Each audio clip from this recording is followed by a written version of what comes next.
Guys, mag-ayos tayo ng tubo. Nangyari kasi dyan, material mismatch. Merong HDPE yata to, tapos PVC. Ito yung PVC. Ito rin PVC. So, hindi abot yung material natin dun. Ang gagawin natin, magwa-Y tayo dun. Y connection. So, lalagyan natin ng elbow dito. Tapos nipple. Tapos ayun, may coupling dun. So yun, naka-ready na yung iba. So lagyan natin ulit ng nipple dito, elbow, tapos tutuloy natin yung nipple na mahaba. So hindi ko na mabibidyuhan yung process kasi magtitik-tik pa tayo ng pader. Gagawin natin 90 degrees to, pababa. So i-upload ko na lang yung video pagka tapos na. Kasi wala tayong cameraman. So yung i-join ko na lang. Tsaka ang gagamitin pala nating pangdikit yung Neltex. Teka, ipapakita ko sa inyo yung sample. Ito yung gagamitin natin, guys. Kasi yung unang gumawa, ginamit niya Vulcasil. So hindi na ginagamit ang Vulcasil kasi yan, natatanggal. Kagaya yung dati natanggal. Tapos linagyan lang ng ganyan. So ito yung Neltex PVC pipe cement. Diyan na rin yung instruction niya kung paano natin gagawin. So yun yung pagtatapan natin. Naka-external siya. Pero okay lang yun. Mas maganda, mas madaling gawin kaysa ibabaon. Although mas maganda yung nakabaon kasi mas malinis tingnan. Pero ito nasa likod bahay kaya okay lang na naka-external.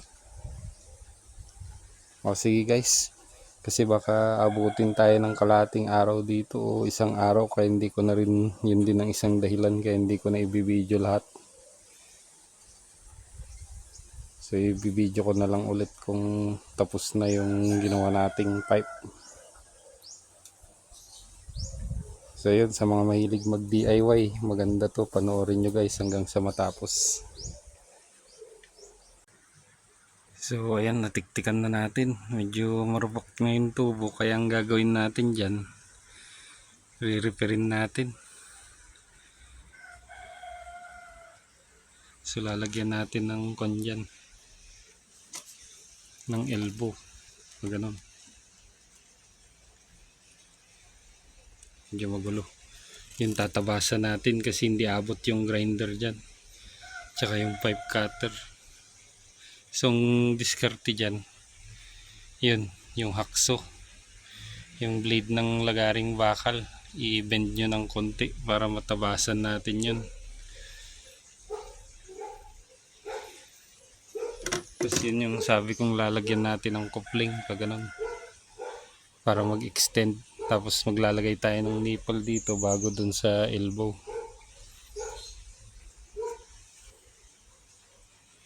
Tsaka ang tawag dito sanitary pipe, yung PVC na orange, size 2.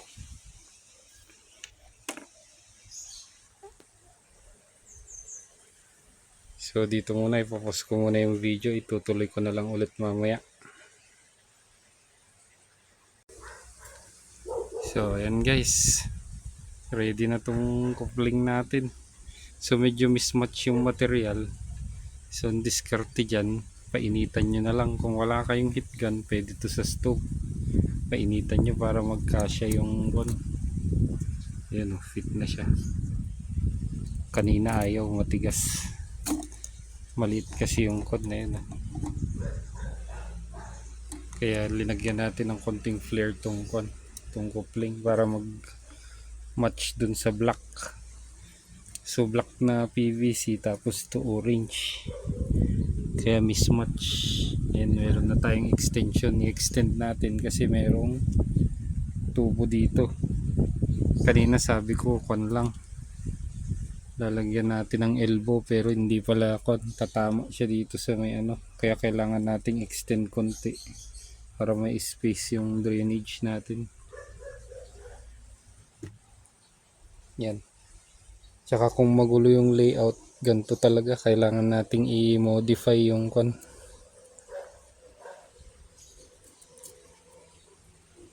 yan.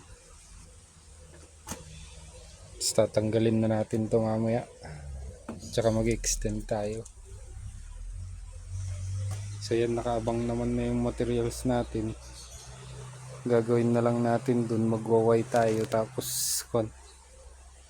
lalagyan natin ng nipple elbow, tapos nipple ulit, tapos coupling. Kasi itong mga scrap re-recycle natin. So isang tip, kung nagkamali kayo, huwag nyo itatapon, kasi pwede pa natin gamitin natin sa iba. Tsaka yung mga kapiraso, huwag nyo rin tinatapon, yung mga ganun na ay wala nang gamit yan. Meron guys. So yun, tutuloy ko na lang ulit mamaya yung video natin kung natapos na yung pipe. Tapos nga pala, bago natin lalagyan ng Neltex, lilihain natin tong pipe. Lihain natin, tapos linisin natin yung surface.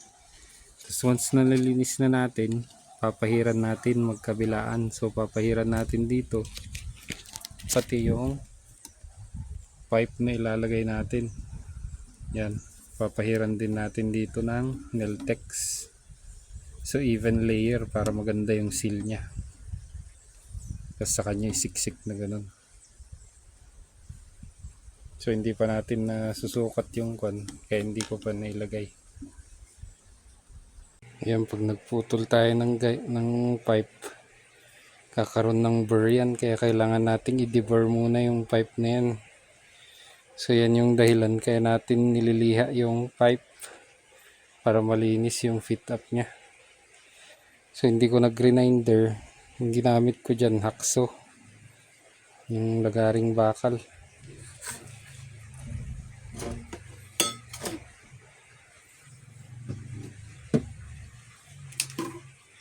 Yan, homemade na galing sa lolo ko to, vintage. Meron namang nabibili kung gusto nyo, pero mas maganda to, handmade na hakso. So yun, lilinisin natin yung pipe. Nakaabang na siya, yun. Dudugtong na lang natin dun, tsaka iwaway natin siya dito.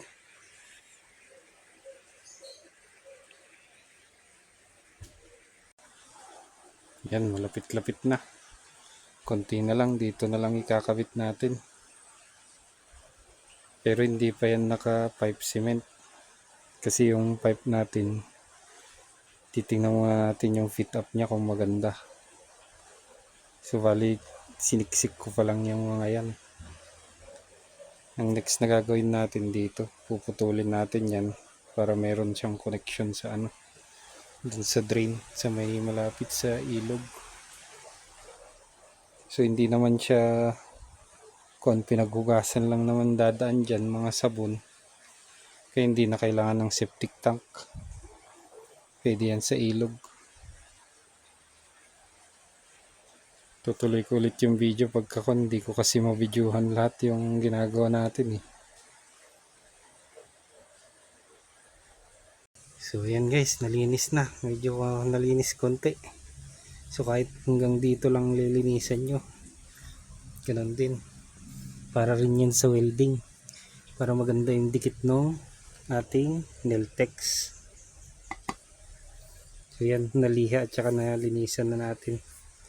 So ang gagawin na lang natin dyan, papahiran natin ng Neltex dito, magkabilaan Neltex, pati dito sa loob Neltex, tsaka doon Neltex. So ganun ang process natin para may yung pipe natin, yung sanitary pipe. So ayan guys, naikabit na natin. So time check, mag-alauna na.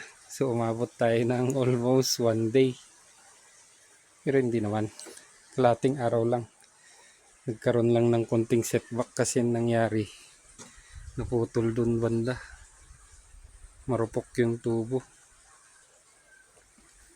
So not the best piping. Kasi naka-external. Mas maganda yan kung nakabaon. Pero merong pros and cons yan.